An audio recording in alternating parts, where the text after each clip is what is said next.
Welcome to episode 2 of the Mixed Tab Podcast. Agent, how are you? I'm doing great. I'm doing great. Ready to get this show started. How are you doing today? I'm doing really, really good. I'm very excited about this episode. You wanna know why? Tell me why. We left viewers last week with kind of a cliffhanger because episode 1 was such a banger. Indeed we did. We did. So I think we should talk about this elephant in the room. Hey, should we say take it or leave it? Whew, I think let's just jump straight into it.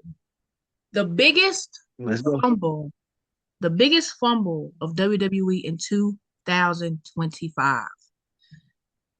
Karrion Kross and Scarlett. Let's talk about it. Whew. Now, this is where I have so much to say, but we Mhm. limited on time because we could be here all day. So I'm gonna just jump right into the facts. You Oh have yes, this itself could be an episode. Just carrying Cross and Scarlet alone. yes, because they actually deserve it. They deserve an episode, but we're not gonna do this on this episode. We're gonna talk about the number one merch seller, the number one selling book. Fans worldwide thought that him and Scarlett leaving was a work, but come to find out, like it wasn't. And Yep. Huge that's what fumble. that was like. That's what rubs me the wrong way because how do you fumble a potential quarterback for the company? Like this is what I like about Karrion Kross.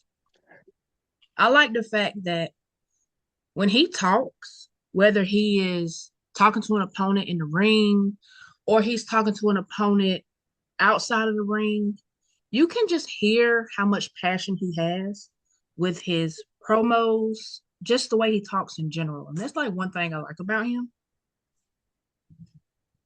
And he has an amazing character. Mhm. Do you remember when he was having feuds with Sami Zayn I and agree. AJ Styles? You remember how like fans Mhm. quickly noticed how he would match their Even hairstyle? Drew McIntyre when he first came back. Exactly, like how he would match their Yes, like hairstyle. the devil on his shoulder. Yes, like if that's not petty, I don't And then what I know. loved, he would slowly like turn them to that dark side, and it was working. Yes, and fans, I think that when the ball got rolling, when the fans started noticing it and they liked what they saw, and then you had fans chanting Yeah, his name. I'll be honest. I agree.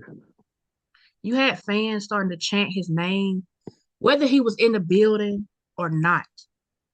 Fans worldwide on the internet, it just blew up. And then we have the Not to mention, ride, he got a pop at WrestleMania and didn't have a match or anything, and he got his a huge pop hometown, just for helping AJ Styles, his and they still hometown. fumbled, and they Now that I want still to, fumbled. now Do that you you bring that up, like? I want to Do you mention know the fact. how good you have to be? Yes, Hmm. I want to mention the fact about that. Now that you said that, WrestleMania was in his hometown, and he didn't have a match. He did an interview, and he was talking about that. I like the fact that it was AJ Styles' idea to talk to them to get him. He wanted him on WrestleMania, and he got him on WrestleMania. He talked about how it was people in the company I love that. backstage just fighting for him to get those moments. And I love that because they know that he could have handled being the quarterback of the company. WrestleMania was a slap in the face because why you didn't give him his 100. hometown? percent Why you didn't give him his time to shine in his hometown? Like that was insane. And that's kind of where it went overboard because you remember after WrestleMania, that's when he released that unhinged promo. That promo was amazing. He Hmm. was He taking name shots. dropped. He name dropped some people. He had a loaded gun He was and taking he shots at emptied the everybody. clip. This man emptied the clip. And then it just kind of, I thought it was going to take off after that, but it didn't. But when he started like building with Sami Zayn, the moment he should have got over was when he had that match with Sami Zayn. You remember that? I think that was Those "We Won't Cross" chants were loud. when he lost to Sami Zayn. Oh my God. The world was shook. The world was 100% shook because that was the moment he They was were supposed shook to be over. The crowd was behind him. Everybody was over. And behind I him. feel bad. And I felt bad. I felt bad for Sami Zayn because he got so much hate when that wasn't his booking decision. Yeah. I feel like Sami Sami Zayn suffered because of their poor booking decision with Karrion Kross. exactly 100. Like, I'm going to say this. Karrion Kross and Scarlett did not fail in WWE. WWE failed them. Heavy with Charlotte. Why am I about to Yes. say Charlotte? Scarlett. Heavy with Scarlett because first of all, my girl don't get the credit she deserves. Um, they talk about, oh, what is even Scarlett here for? Baby, Scarlett was on the Indies in TNA wrestling men 2 times her size and having bangers. So I don't know why they be like, oh, she's just the face. She's just the face. If they let her get in the ring, she can show that she's not just the face He or can his. move. She can Yes. move. And even though she did only get 2 matches, she didn't get to show her full potential in those matches. So she should have had her own little moment to shine. And the fact that they used her to leverage him into signing again, insane. Exactly. Insane. And I give him a lot of credit because he stood up for his wife in that moment. And that just goes to show that he Yes. is I he is agree. a man. And I'm gonna touch on one more thing, two more A things man and a about this great topic. husband. Yes, I'm gonna touch on 2 more things Hmm. on this topic, and we're gonna move on. He went back after he All left right. And I will WWE. piggyback off of you on Yes, something. after he left WWE. Hmm. Oh my gosh, I went back and watched this match like twice. He went back to Defy, and he had a banger with Calvin Tankman. If you ain't watched that match, please look it up on YouTube. Yes. That was a banger. The crowd was so behind him. I'm glad that he kind of went home. And I was going to say, yes. And I want to say that promo that he did with that him, Scarlett, and shots he did was hilarious. When they would say they were going to drink their blood and stuff. Karrion Kross he can have fun on the mic and it still is like intense. I love that. Yeah, I feel like he didn't get to do that in WWE because his promos, because like I said, when he talks, it is so passionate and it's just fire, and you just can't help but to be like, wow, please stop talking. I mean, please don't stop talking. Like he can deliver, and I felt like he did that when he went back to the fire because he got that microphone and it was just, oh my gosh. You can tell that he was holding back in WWE. So I'm kind of glad he branched off and he's now, back on the indies.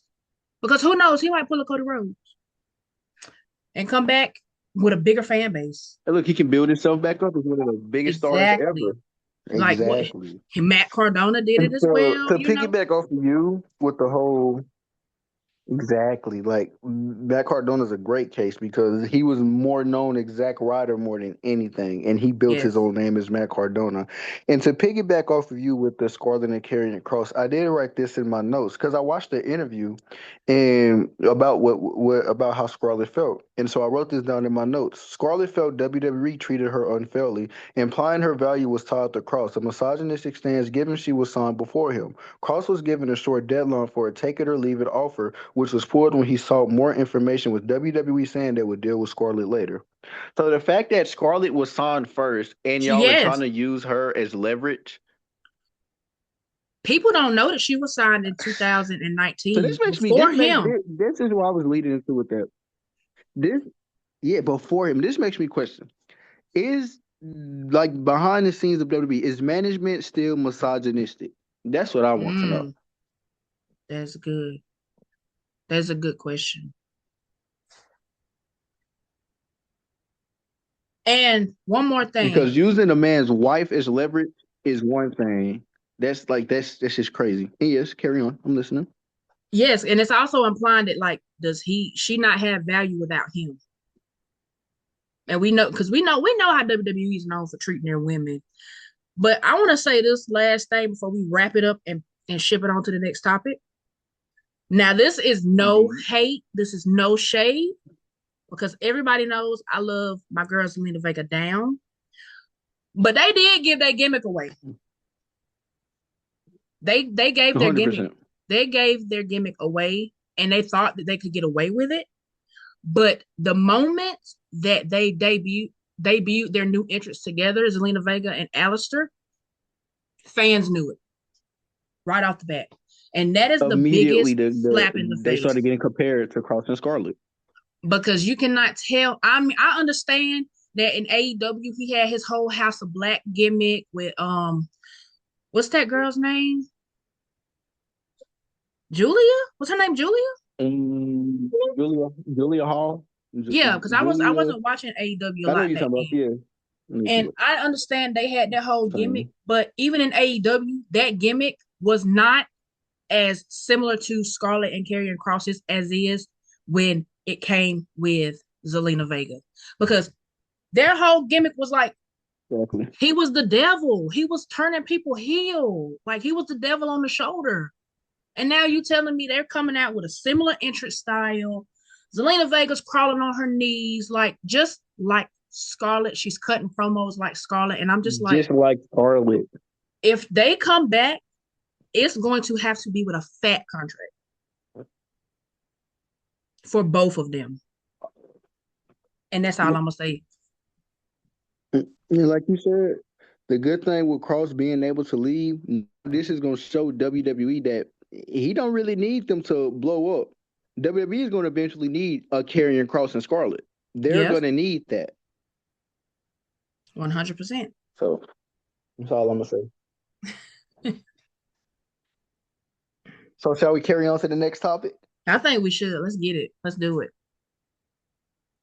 Now, I would like to say, as one of the hosts of this show, one of the biggest things that came out last year for WWE was WWE Unreal.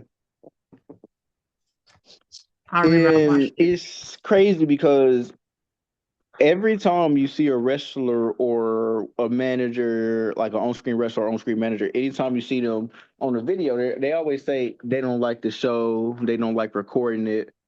But my thing is, you don't like the show, you don't like recording it, but then we see y'all planning out spots in the match, or is it John Cena case? We see John Cena discussing his heel turn with everybody else. And they're trying to paint a picture to us that is real, but I don't truly believe it's real. And another thing is the whole R2 storyline. I always said I believe that if they ever mention the R2 storyline in the WWE Unreal thing, I don't think it's real. I believe that is specifically made for storylines because the R-Truth getting released, they did absolutely nothing with that when he came back. They did Nothing. absolutely nothing. He got like a nice 3 week run. He had a match with Aleister Black, and now he's just back to a regular old R-Truth basically. Back, and we don't even I see him on believe TV that anymore. they just did that for a WWE Unreal storyline. I honestly think they do. I think a lot of these like real life problems, they're gonna try to bring it on screen because they know is what the fans like. The fans are gonna like controversy. The fans are gonna like things that's hot. So I Now, believe that they're using WWE Unreal as a way to persuade us into thinking that is real. But I honestly don't think it's real. now, I saw where CM Punk just mentioned. I want to say this was like yesterday, the day before. They asked him about being in it, and he said no, because he said that it was uncomfortable, and it was also like beneficial. So if you got CM Punk turning down being in Unreal, something's not right. But it is Something's nice not to right. see. It is Like nice to see that they it's opened the curtain weird. up for us. But how much of the behind the Hmm. scenes and the curtain is the truth, and how much is the act? That's all I got to say. And another reason I say that the whole Tiffany Stratton and Charlotte Flair situation Why did Tiffany have to apologize, but Charlotte didn't? Oh my gosh, that is a great I don't like. question. It's just like it's just. And I Charlotte, believe that they, like I said, they find these real life problems and they try to bring it on screen to make us think that it's real. 100%, because that whole promo was weird, and Charlotte's known for going off script, as we can see she did it with Becky Lynch in the whole title exchange. Yeah. And how much of that was true? Because Charlotte went off script with Tiffany first, right? Because Tiffany followed back. Nope. Yes. Yep. And Tiffany followed back about her divorce in the rings. And we came out, Mhm. Kaiser being in the DMs. I feel like that part was true though. Because shortly after that, Because Tiffany and Kaiser broke up. it started with broke up. Well, look, it originally started with Charlotte was mocking Tiffany because Tiffany, you could tell she was a little nervous on the mic, and Charlotte started mocking Tiffany. She was like, "What are you saying? I can't hear you, Tiffany." And then it's like, Yeah. it's like that gave Tiffany that push that she needed because then she Yes. was able to finally fire back.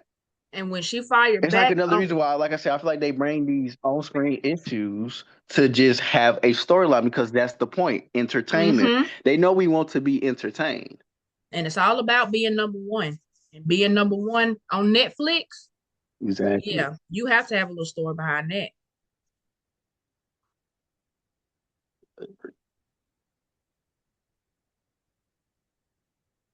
Now, shall we move on to this? Let's move on to the SmackDown review. We could be quick with it because I just want to say, first off, that main event was uh, it had plot twists and it was amazing.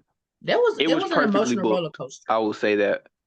Emotional roller coasters. I I'm agree. bowing down to the producer of that match. Yes, because Jacob Fatu returning. Now we have one of the major players back on SmackDown as well. So we're gonna have to see where he fits in.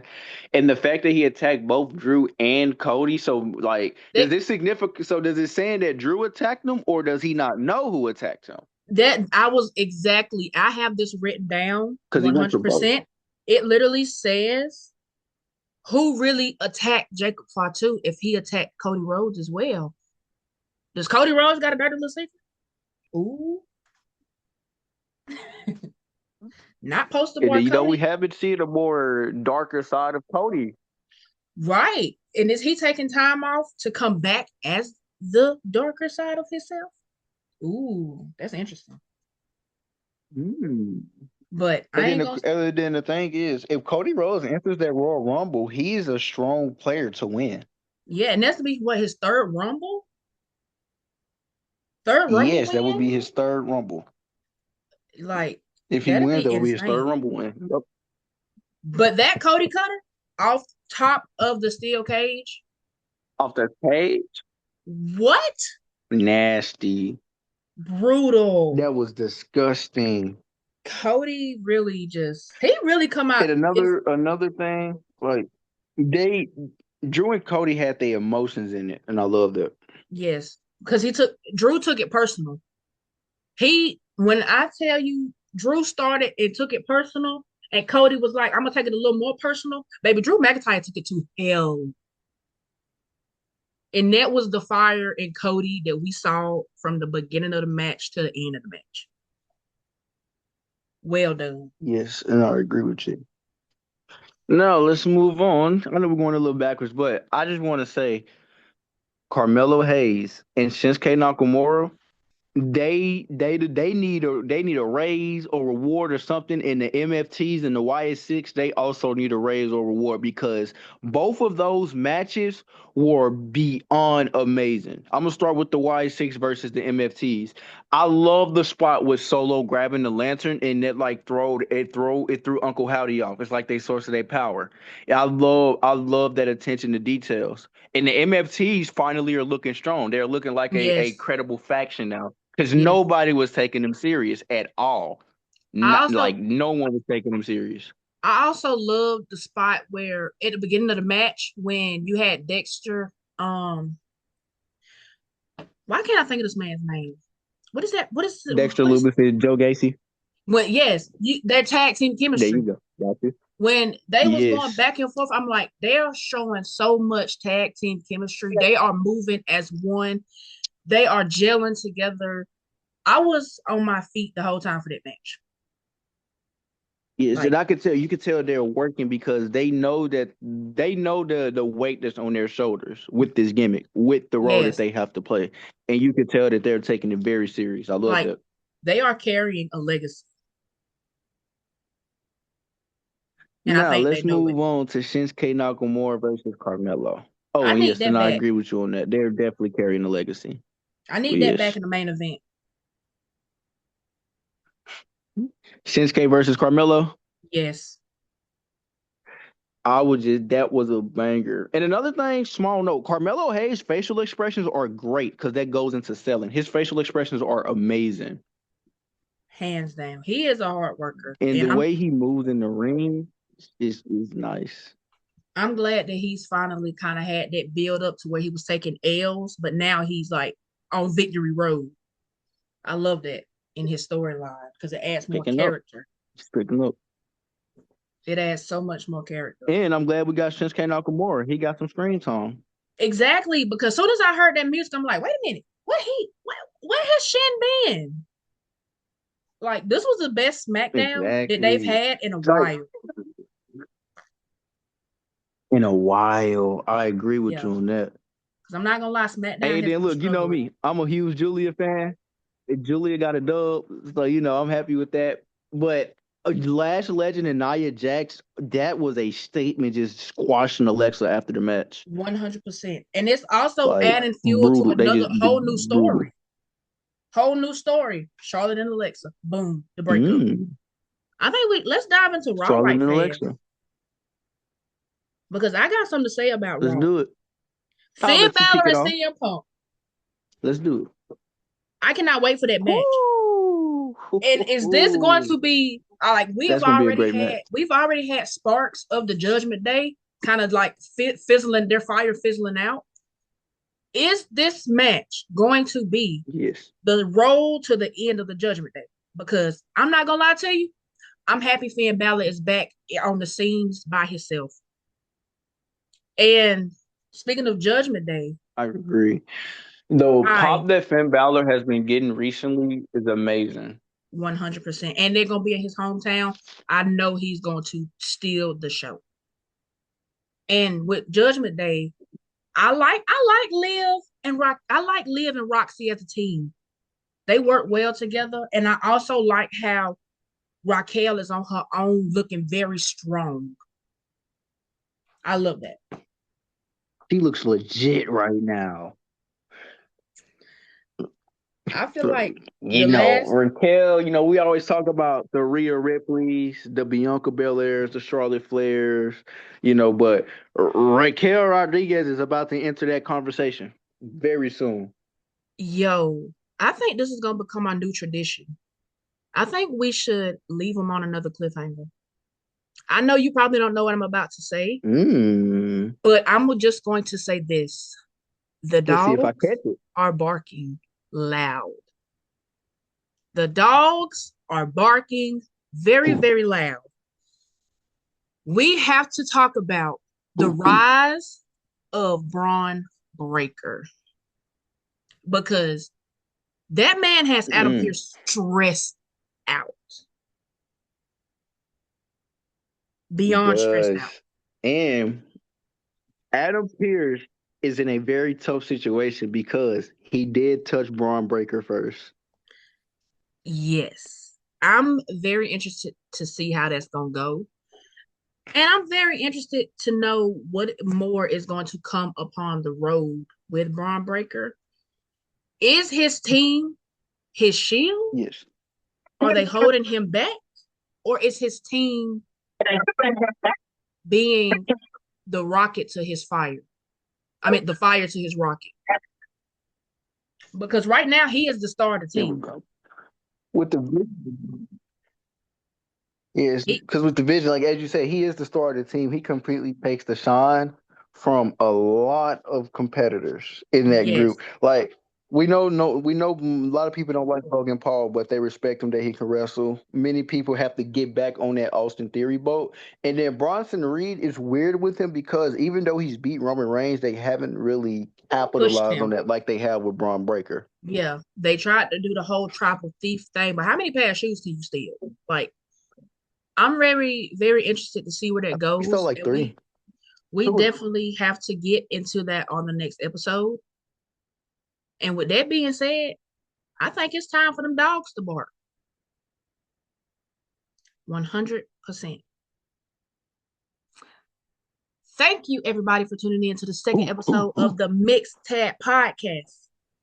And if you one of the dogs and y'all barking, tune in next week because y'all are definitely gonna love that episode. And with that being said, mahalo. It's just me, oh. Okay, day one, it's just me, oh. Day one, it's I wasn't ready for that outro. That wasn't lit enough. So we gonna run this shit back. 4 letters, 1 word. Yay! it's